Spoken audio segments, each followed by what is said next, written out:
Anupama serial के ऐसे ही daily update सबसे पहले देखने के लिए हमारे चैनल अनुकीर्ति सेज को सब्सक्राइब करें। आज के एपिसोड की शुरुआत में मोटी बात ताना मारती है। पता नहीं किस मनहूस घड़ी में हमने आपसे रिश्ता जोड़ा था। अनुपमा उसे समझाती है, एक खोई हुई चीज के कारण रिश्ते को दोष देना सही नहीं है, और भरोसा दिलाती है कि वह सुभाषन ढूंढ निकालेगी। तभी गौतम तंज कसते हुए कहता है, खोई हुई चीज मिल सकती है लेकिन चोरी हुई चीज का मिलना मुश्किल होता है। अनुपमा चौंक जाती है। मोटी भाभी किसी पर भरोसा करने से इनकार कर देती है। वह कहती है, नौकर भी इस घर में सदस्य के जैसे घूम रहे हैं, कोई भी चोरी कर सकता है। वह जानकी काकी पर उंगली उठाती है। जानकी अपनी सफाई में कहती है, उसने कुछ भी नहीं किया। अनुपमा भी जानकी और बाकी स्टाफ को परिवार का हिस्सा बताकर उनका समर्थन करती है। मोटी बा गौतम को पुलिस बुलाने के लिए कहते हैं, लेकिन अनुपमा चेतावनी देती है, अगर पुलिस आई तो इसका असर दोनों परिवारों पर पड़ेगा। मोटी बा बेरुखी से जवाब देती है, इसका असर सिर्फ शाह परिवार पर ही पड़ेगा। वह राही पर भी तंज कसती है, आप इतनी लापरवाह हो तो आपकी बेटी से हम क्या उम्मीद करेंगे। लेकिन अनुपमा राही के सम्मान की रक्षा करती है। मोटी बा परिवार के लोगों पर भी चोरी का इल्जाम लगाने की कोशिश करती है। तभी अनिल वहां आता है और सबके सामने सच उजागर करता है। सुभाषन उसके पास है और वह उसने गाड़ी में पहले ही रख दिया है। यह सुनकर मोटी बात चौंक जाती है और अनुपमा से बात बदलकर कहती है, वह राही की विदाई की तैयारी करे। तभी अनुपमा उन्हें रोकती है और ताना मारते हुए जानकी काकी से मोटीबा की तरफ से माफी मांगती है, जिससे मोटीबा को और भी बड़ा झटका लगता है। अनिल अनुपमा से माफी मांगता है, उससे पहले इस बारे में बता देना चाहिए था, लेकिन अनुपमा कहती है, कोई बात नहीं, अच्छा हुआ सुभाषन सही सलामत है। दूसरी तरफ राही को नए घर में एडजस्ट करने की चिंता सता रही होती है। अनुपमा वहां आती है, उसे सांत्वना देती है। राही अनुपमा से पूछती है, वह बदली बदली क्यों लग रही है। अनुपमा मुस्कुराकर जवाब देती है, ऐसा इसलिए है क्योंकि अब किसी की पत्नी और किसी की बहू बन चुकी हो। इसके बाद अनुपमा राही को घर की चाबी देती है और उसे पल्लू से बांधते ही अनुपमा राही से कहती है, तुम शादी करके दूसरे घर जा रही हो, लेकिन मेरे लिए मेरी बेटी कभी पराई नहीं होगी। कृष्ण कुंज की यह चाबी हमेशा तुम्हारे पास रहेगी। तेरे मायके के दरवाजे हमेशा तेरे लिए खुले हैं। इसके बाद अनुपमा राही को एक रुमाल देती है और भावुक होकर कहती है, भगवान न करे कभी तेरे आंखों में आंसू आए, और आए भी तो खुशियों की आंसू आए, लेकिन वह आंसू पोंछने के लिए तेरे पास माँ का पल्लू नहीं होगा, इसलिए अपनी माँ का यह रुमाल साथ में रखना। अनुपमा राही को अपनी काजल की डिब्बी देती हुई कहती है, इस काजल को रोज नहाने के बाद कान के पीछे लगा लेना, ताकि तुझे किसी की नजर न लगे। तभी कमरे में लीला, पाखी और किंजल साथ आती है और कहती है, लड़के वाले इंतजार कर रहे हैं, सभी विदाई से पहले रसोई की रस्म भी करनी है, तो जल्दी चलो। वह राही को लेकर चली जाती है।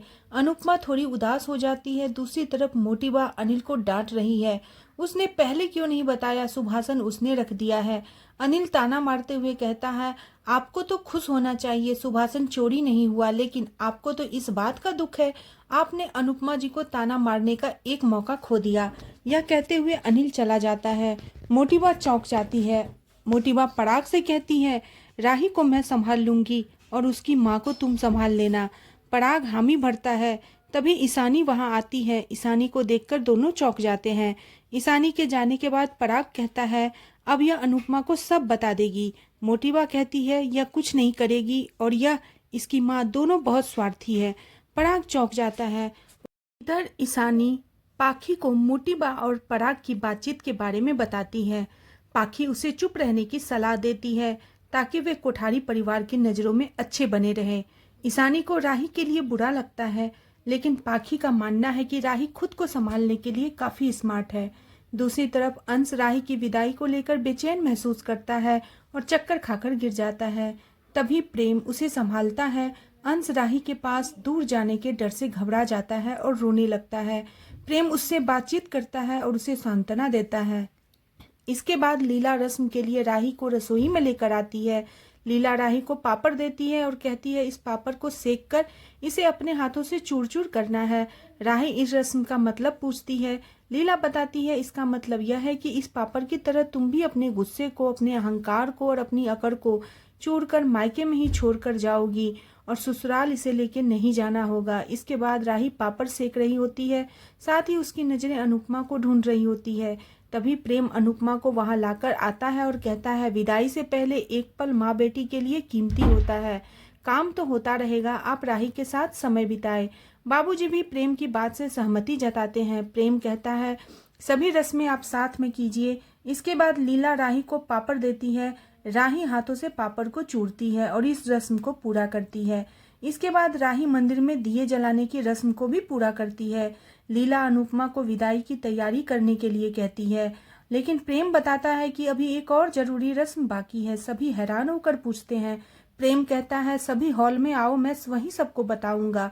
इसके बाद हम देखते हैं कि मोटिवा और पराग विदाई के लिए इंतजार कर रहे होते हैं और कहते हैं अनुपमा राही को पट्टी पढ़ा रही होगी, इसलिए इतना टाइम लग रहा है। अनुपमा आती है, मोटिवा उसे विदाई के लिए कहती है। तभी सब लोग उसे सरप्राइज देते हैं और जन्मदिन की शुभकामनाएं देते हैं। मोटिवा पूछती है, किसका बर्थडे है? राही कहती है, मम्मी का। अनुपमा अंश और बाकी सबको डांट देती है, यह क्या किया? मैंने मना किया था ना, यह सब नहीं करना है, शादी के में फोकस करते हैं। तभी राही कहती है, यह सब आपके दामाद ने किया है, डांटना है तो उन्हें डांटे। प्रेम मजाक में कहता है, अरे ब्रांड न्यू दामाद बना हूँ, इस दामाद को कौन डांटता है।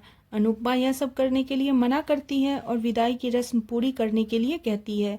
प्रेम कहता है, विदाई तो होती रहेगी, हम कितने खुशकिस्मत हैं, हमारी शादी है और आपका बर्थडे भी है, ऐसे मौके पर केक काटना तो बनता है। अनुपमा कहती है, विदाई का मुहूर्त निकल जाएगा। तभी प्रेम कहता है, इससे मुझे कोई फर्क नहीं पड़ता, हमारे लिए आपका बर्थडे मनाना ज़्यादा जरूरी है।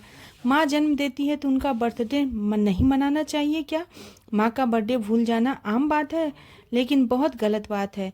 तभी अनुपमा को वनराज की याद आती है, जब उसने अनुपमा का बर्थडे भूलकर काव्या के प्रमोशन की पार्टी की थी। राही कहती है, माँ एक बार जन्म देती है, लेकिन आपने मुझे बार बार जन्म दिया है, मुझे जीना सिखाया है, तो आपका बर्थडे सेलिब्रेट किए बिना मैं कैसे जा सकती हूँ। प्रेम कहता है, मैंने इतनी मेहनत से अपने हाथों से केक बनाया है और मुझे ही खाने को नहीं मिलेगा। पराग यह देखकर नाराज होता है। सभी अनुपमा को बर्थडे सेलिब्रेट करने के लिए राजी करते हैं। ख्याति अनुपमा को जन्मदिन की शुभकामनाएं देती है। अनिल कहता है, हमें पता नहीं था आज आपका बर्थडे है, लेकिन अब हमें याद रहेगा कि प्रेम की एनिवर्सरी के साथ आपका बर्थडे भी आता है। इसके बाद मोटिवा, पराग और गौतम भी अनुपमा को जन्मदिन की बधाई देते हैं। अनुपमा सभी को धन्यवाद देती है। सभी अनुपमा को केक काटने के लिए अनुरोध करते हैं। प्रेम और राही कहते हैं, जब तक वह केक नहीं काटेगी हम विदाई की रस्म नहीं करेंगे।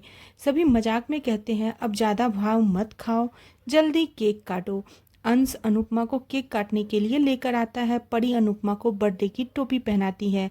सभी उसकी तारीफ करते हैं और कहते हैं वह क्यूट लग रही है।